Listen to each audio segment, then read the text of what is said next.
గొంతుతో ఒక అద్భుతమైన పాట, ఒక అనాథ యొక్క పాటని మన ముందు పరిచయం చేయబోతున్నాడు.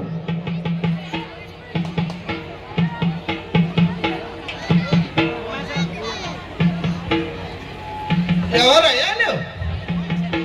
అయ్యా ఆ నుంచి గుంజుకు వస్తున్నాడు. ఈ మొక్కం కాలేవేట, ఆకలి అవుతుంది పోవేట అంటే గుంజుకొస్తున్నాడు. ఈడ ఉందిరా కాకవన్యానా శేఖర్ సార్ వాళ్ళు పోవేడతారంట. ఎలా తోలుకొచ్చాడు అవ్వ అంటున్నారమ్మా, మీరు అంటున్నారు కానీ నా కడుపులో లోపుతుంది. నాకు అమ్మ నాన్నలు ఎవరు లేరమ్మా, నేను ఒక అనాథను. నన్ను ఎవరో కండ్ల కావడంతో కని పారేసి చెత్త గుంపలో పారేసిపోతే ఎంగిలిస్తలాకుల్లో ఉండేటువంటి మెతుకులు తినుకుంటూ ఈరోజు ఈ అవతారం ఎత్తినానమ్మా. ఇక్కడ ఏదో సప్పుడైతుంది, ఏదో భజన్ పెళ్ళో ఏదో అనుకుంటే ఇస్కోళ్ళల్లో పిల్లలు సంబరాలు చేసుకుంటున్నట్ట. ఇవాళ ఈ ఇస్కోలు 20 సంవత్సరాలు అయిందంట. 20 సంవత్సరాలా సార్? 17 సంవత్సరాలంట.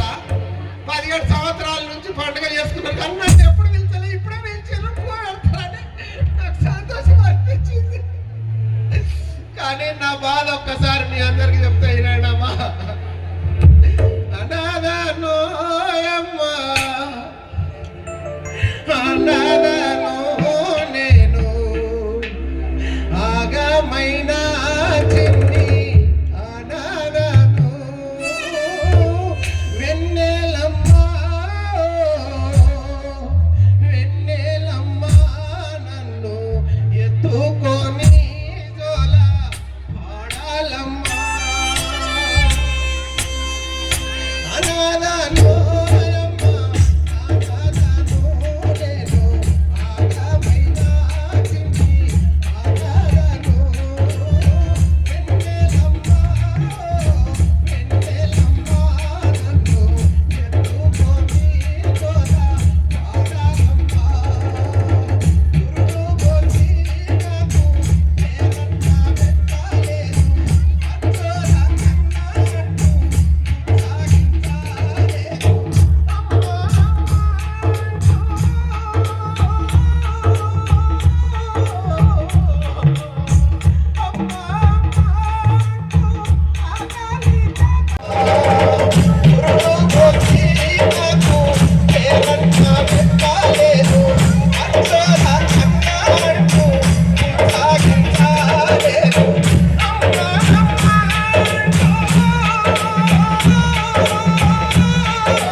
నీకు లేరయ్యా లేరా? మరి ఎట్లా ఎట్లా అంటే ఏడ ఉంటున్నావు?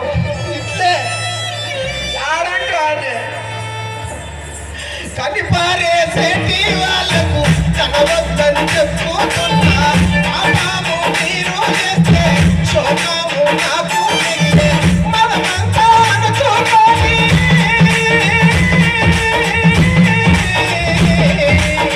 మనమంతా అనుకోవాలి మనసులో కాకుండా మా కోపాలకి మీరు మాడిపోతారు చూడు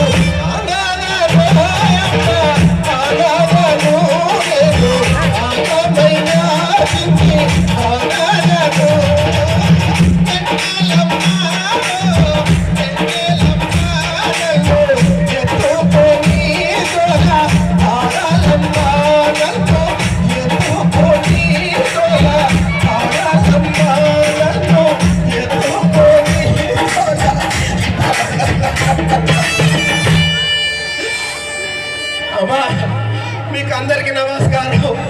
ఎప్పుడో నన్ను చిన్నప్పుడు చూసిర్రు మా చెల్లెలు మా ఇంటి పక్కనే ఉండే సంతోషం అని పాల ఊరు నుంచి వచ్చిందంట కానీ ఆడొందల కళ్ళకైతే పడలే చెవుల్లో కూడా వినపడలే.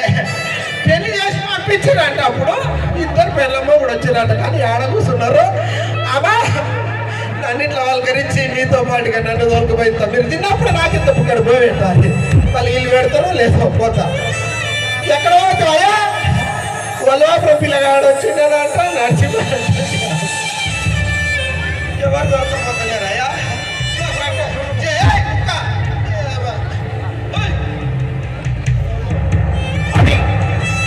అది ఒక మట్టి గొంతు. అది పుట్టి పెరిగిన తర్వాత